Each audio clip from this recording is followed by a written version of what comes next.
Avant d'aborder les points précis et financiers présentés dans cette délibération, permettez-moi de rappeler le soutien constant apporté par le groupe UDI à cette candidature et même souligner que nous l'avions appelé de nos vœux bien avant que vous ne vous prononciez. Tout ceci pour vous dire combien nous sommes heureux que vous nous ayez rejoints sur ce dossier. Cher Jean-François, c'est suffisamment rare pour que je m'en réjouisse.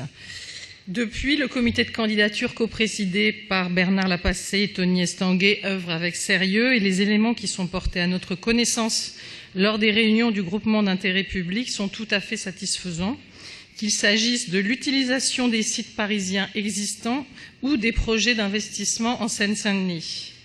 Concernant la partie communication, le départ de la directrice de la communication du GIP Paris 2024 à moins d'un an de la candidature n'est pas de très bon augure, même s'il n'est pas étonnant, eu égard à la manière dont vous avez accueilli son travail.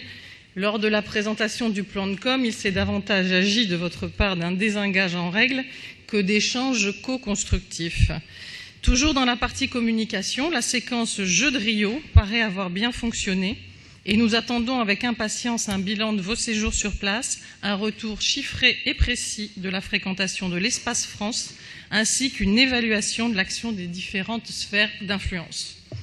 Pour la partie financière, si la perspective de sobriété économique du projet est à saluer, nous attendons toujours de connaître les modalités envisagées pour que les entreprises françaises bénéficient en priorité des 3 milliards d'investissements envisagés. Pour l'Euro 2016, seulement 58% des marchés ont été attribués à des entreprises françaises. Rappelons qu'à Londres, 90% des entreprises qui ont travaillé sur les Jeux étaient issues du Royaume-Uni, avec un effet non négligeable sur l'emploi. Cette question, à l'heure où la courbe du chômage est bien loin de s'inverser, est évidemment cruciale. À côté de cette inquiétude pour l'emploi, un autre sujet de satisfaction, avec l'organisation réussie de l'euro, la France et Paris en particulier a montré qu'elle était capable d'organiser et de sécuriser de grands événements internationaux.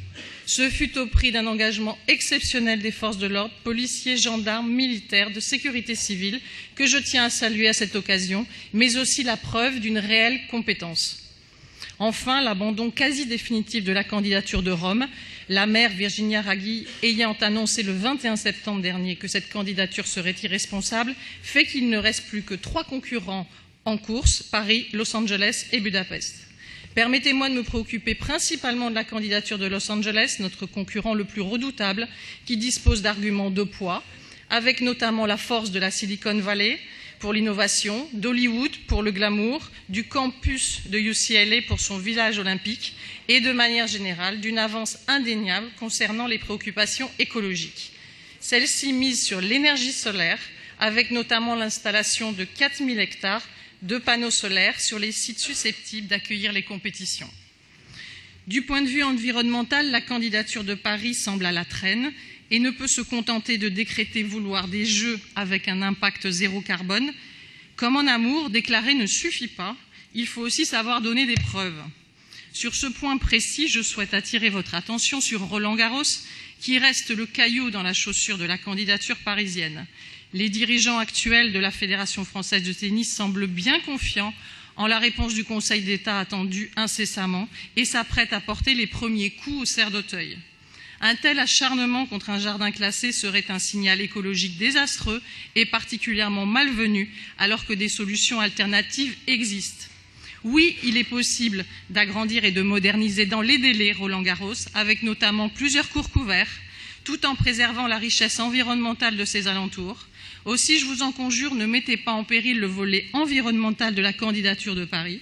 Jouez votre rôle d'acteur de la concertation, écoutez les associations de riverains, de protection du patrimoine et de l'environnement, écoutez les voix qui s'élèvent, y compris au sein de la Fédération française de tennis.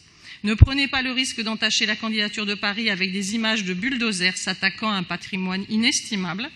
On ne construit pas une candidature citoyenne en détruisant une part de notre héritage, de notre histoire. Ne cédez pas, ne cassez pas les cerfs d'Auteuil.